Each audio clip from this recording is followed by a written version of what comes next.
Welcome back to the deep dive. We've got a really interesting stack of material today, all around this maybe counterintuitive idea that in today's world, being patient might actually be the key to getting ahead, not being fast. That's exactly right. Our mission today is to really dig into this concept of delayed gratification. It's not just about passively waiting, is it? It's active. We're Mhm. looking for those, actionable insights on why patience is such a core asset. Yeah, and how you can actually build it, like a muscle. Precisely. Because the tension here, I think everyone feels this living in, well, 2025. You've got instant everything likes delivery news. That's the stimulation, yeah. But the paradox our sources point to is that this instant world makes the long game harder, even though the rewards for playing it seem to be getting bigger. It creates this huge friction point, doesn't it? You're always choosing. Quick dopamine hit now, Yeah. or that bigger sustained payoff later. And if you want to win that choice more often, you first have to get why your brain seems, well, wired to lose. Mhm. Which brings us right to what the sources are calling the instant gratification trap. Okay, so why? Why are we seemingly programmed to sabotage our own discipline? Well, it's this deep conflict. You've got ancient brain wiring meeting this super optimized modern world. Ancient wiring, like caveman stuff. Basically, yeah, your limbic system, the deep emotional part, it's still running on survival mode. Grab the food now, seize the immediate thing. Because waiting back then could mean you miss out entirely or worse. Exactly. Waiting was risky. So now was always the safer bet, ancestrally speaking. Okay, so the old brain wants it now. How does the modern world just pour fuel on that fire? Well, technology especially has gotten incredibly good at exploiting a specific neurological trick. It's called a variable reinforcement schedule. Okay, what's that in plain English? Think about scrolling social media or checking betting apps, things like that. Yeah. You don't know when the next reward, the notification, the win is coming. So you just keep checking, Yeah. like pulling a slot machine lever. Precisely. Your brain stays hooked, always searching for that unpredictable little hit of dopamine. And the sources suggest this constant pinging actually weakens the connection to your prefrontal cortex. The rational part. Yeah. The planner. Yeah, the part that handles judgment, planning, and importantly, delaying gratification. Wow. So, okay, every time we pick now the quick scroll, the impulse buy, we're literally making it harder to choose later next time. That's the core of it. Yeah. And this leads to what some sources call the silent sabotage. It's not one big dramatic failure. It's death by 1,000 paper cuts. Kind of, yeah. It's the quiet erosion of your long-term goals. That 30 minutes of scrolling instead of starting the project. The impulse buy instead of saving. Each one seems small, but it adds up. Right. And each time, you're reinforcing that impulse pathway, making the now choice easier and the later choice harder for the next round. It's a cycle. So if you want real achievement, you actually have to consciously fight against this tide. You have to train. You absolutely do. Mm-hmm. Which naturally brings us to the most famous experiment in this field. Ah, the Marshmallow Test. We have to talk about it, but maybe give it an adult spin. Move beyond just the kids and the sweets. Definitely. So the classic test, most people know it. Kid gets one marshmallow now, or waits 15 minutes and gets two. And the kids who waited famously did better later in life. SAT scores, handling stress, all that. Right. But that finding just highlights the reward. What the sources really dig into is the process. What were those kids actually doing while they waited? What was the hidden benefit beyond just getting more sugar? It's about strengthening what psychologists call executive function, and crucially, learning to manage emotional distress. The kids who waited weren't just stoic. They had tricks, coping mechanisms. Yeah, they distracted themselves, they talked to themselves, they found ways to cope. So mastering delayed gratification isn't just about white-knuckling through discomfort. It's about actively developing strategies, self-talk, coping. That's a huge difference. It's not passive waiting, it's an active mental skill. Exactly. And the adult version. It plays out constantly, far from marshmallows. Okay, give us some grown-up examples. Well, it's resisting that tempting sale when you're trying to stick to a budget. That's a marshmallow test. Right. Or choosing to spend an evening wrestling with, I don't know, a difficult coding tutorial that feels awkward and slow. Instead of just binging that show everyone's talking about. Exactly. Effortless entertainment versus effortful competence. We face that choice all the time. Comfort now or competence later. And the fascinating thing the sources mention is that just the act of choosing competence repeatedly, even when it feels hard, it changes how you see yourself. Totally. It builds real, tangible confidence. You start to realize, hey, I can control my impulses.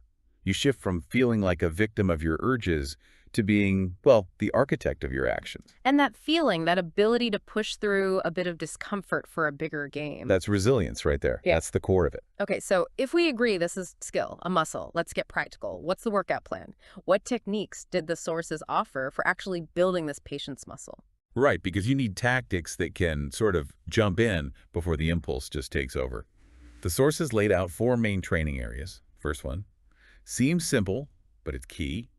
Start small and make it visible. How small are we talking? Like really tiny? Yeah, super small. Maybe try a 48-hour rule for any non-essential purchase over, say, 20 bucks. Just pause. Maybe wait 10 minutes after waking up before grabbing your phone. Perfect example. Just let your brain wake up without that immediate hit. The key is you have to consciously notice afterwards. Okay, I waited. The world didn't end. I was in control. These little wins build momentum. I like that. Okay, building on that pause is the next idea. Pre-commitment. This sounds like some kind of behavioral jujitsu. It kind of is. Pre-commitment is basically setting things up so your future impulsive self can't mess things up. Think of it like Odysseus tying himself to the mast. To resist the siren song. So what does a modern Ulysses pact look like for, say, money or time? Okay, for money, automate your savings. Have a percentage of your paycheck go straight into an account that's maybe a bit harder to access instantly.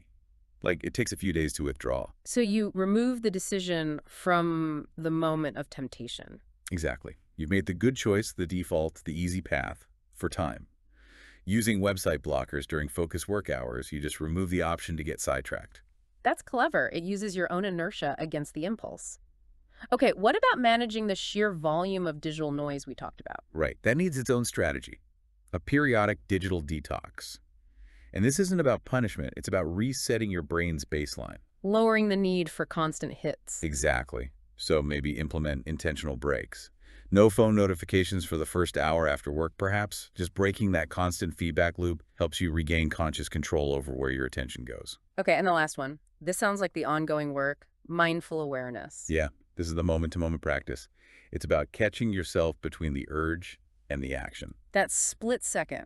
When that feeling hits, I want this now, you learn to pause. And you actually talk to yourself internally. Ask, okay, wait, does this serve future me or just immediate me? Connect the impulse to the long-term consequence. Right.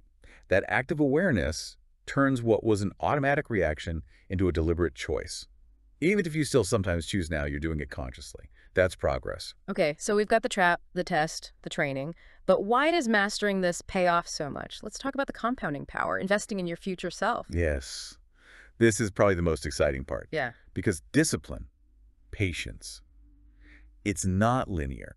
The rewards are exponential. Like compound interest with money. Exactly like that. We all get how small savings grow hugely over time. But the sources show this same compounding principle works everywhere. Health, skills, relationships. Give us some non-financial examples of how patience compounds. Okay, think about learning a skill, like a musical instrument or a language. Someone who practices, say, just 30 focus minutes every day for 5 years. They won't just be a little better than someone who dabbles. Not even close. They'll likely be vastly, maybe 100 times better. Because the foundation they built in year 1 makes learning in year 2 faster, which makes year 3 even faster. It's a knowledge snowball effect. And the flip side is true too, right? Compound failures. Absolutely. Think about relationships. Avoiding one difficult but necessary conversation. Probably fine. But avoiding 50 of them over years. That builds a huge wall of resentment, misunderstanding. Eventually, things can collapse. Patience often means enduring a little discomfort today for a much stronger reality tomorrow. That really shifts the perspective, because often when people hear delayed gratification, they think deprivation, sacrifice, missing out. Right. But the sources argue that's completely the wrong frame. It's not about deprivation at all. So how should we think about it? What's the mindset shift? It's about investment. You're not restricting yourself. You're actively investing in a better future experience for yourself. You're essentially saying, I care about the person I'll be next year or in 5 years enough to make a slightly harder choice for them right now. It's like sending a gift to your future self. Exactly. It reframes the whole struggle. It's not about fighting pleasure. It's about choosing greater, more sustainable pleasure down the line. And that future self you're building. They're stronger, maybe more financially secure, less stressed, definitely, more accomplished.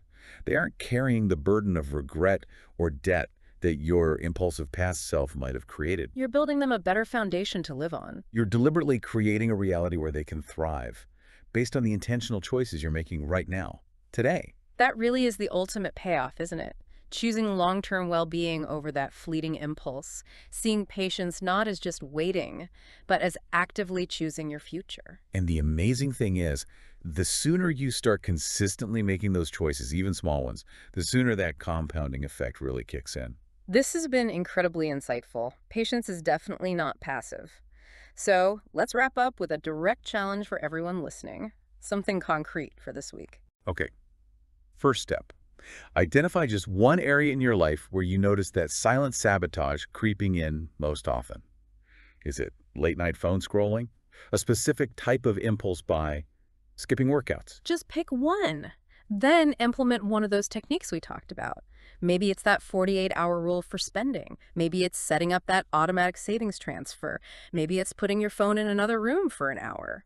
Commit to that one small tweak. Huh. One small sacrifice, or maybe better put, one small investment today that you know will pay off for future you. Because that single shift, that's the start. That's where the compounding begins. That's where mastery starts to build. Until next time, keep making those choices your future self will be grateful for.